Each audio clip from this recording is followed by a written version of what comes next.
ನಾನು ಹೇಳೋದು ಕೇಂದ್ರ ಸರ್ಕಾರದ್ದು ಇದು ಕಂಪ್ಲೀಟ್ ಡೇಟಾ. ಕೇಂದ್ರ ಸರ್ಕಾರದಲ್ಲಿ ಬಿಜೆಪಿ ಬಂದಾಗಿಂದ ಇಂಡಿಯಾದಲ್ಲಿ ನಡೆದಂತ ಎಲ್ಲಾ ಘರ್ಷಣೆಗಳು ಅಷ್ಟು ಬೇಡ. ಈಗ ಅವ್ರದೇ ಏಜೆನ್ಸಿ ಯಾವುದು, ನ್ಯಾಷನಲ್ ಕ್ರೈಮ್ ರೆಕಾರ್ಡ್ಸ್ ಬ್ಯೂರೋ ಅವ್ರು ಹೇಳಿರೋದೆ ರಿಲಿಜಿಯನ್ ಘರ್ಷಣೆಗಳು ಕೇಂದ್ರದಲ್ಲಿ ಬಿಜೆಪಿ ಇದ್ದಾಗಲೇ ನಡೆದಿರೋದು. ನನ್ನ ಸ್ಟೇಟ್ ಬಗ್ಗೆ ಮಾತಾಡ್ತಿಲ್ಲ. ಅಷ್ಟು ಬೇಡ, US ಒಂದು ಏಜೆನ್ಸಿ ಕೊಡುತ್ತೆ, ಇಂಟರ್ನ್ಯಾಷನಲ್ ರಿಲಿಜಿಯಸ್ ಫ್ರೀಡಮ್. ಇಂಡಿಯಾದಲ್ಲಿ ರಿಲಿಜಿಯಸ್ ವರ್ಸನ್ ಆಗಿದೆ ಅಂತ ಅವ್ರು ಹೇಳ್ತಾರೆ.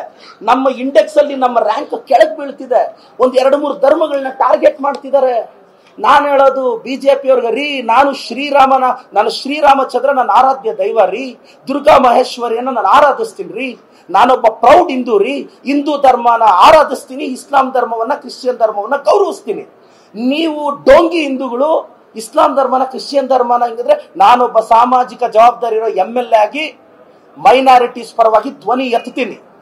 ಇವ್ರು ಯಾರೋ ತಪ್ಪು ಮಾಡಿದ್ರೆ ಅವ್ರನ್ನ ಟಾರ್ಗೆಟ್ ಮಾಡ್ಲಿ, ಕೇಸ್ ಹಾಕ್ಸ್ಲಿ. ಎತ್ತಿದ್ರೆ ಇಸ್ಲಾಂ ಧರ್ಮನ ಟಾರ್ಗೆಟ್ ಮಾಡ್ತಾರೆ. ನೋವಾಗುತ್ತೆ ಸರ್. ನನ್ನ ಕಾನ್ಸ್ಟಿಟ್ಯೂನ್ಸಿಲೂ ಮೈನಾರಿಟೀಸ್ ಇದ್ದಾರೆ, ಪಕ್ಷ ಭೇದ ಮರೆತು ನಮ್ಮನ್ನು ಆಶೀರ್ವಾದ ಮಾಡಿದ್ದಾರೆ.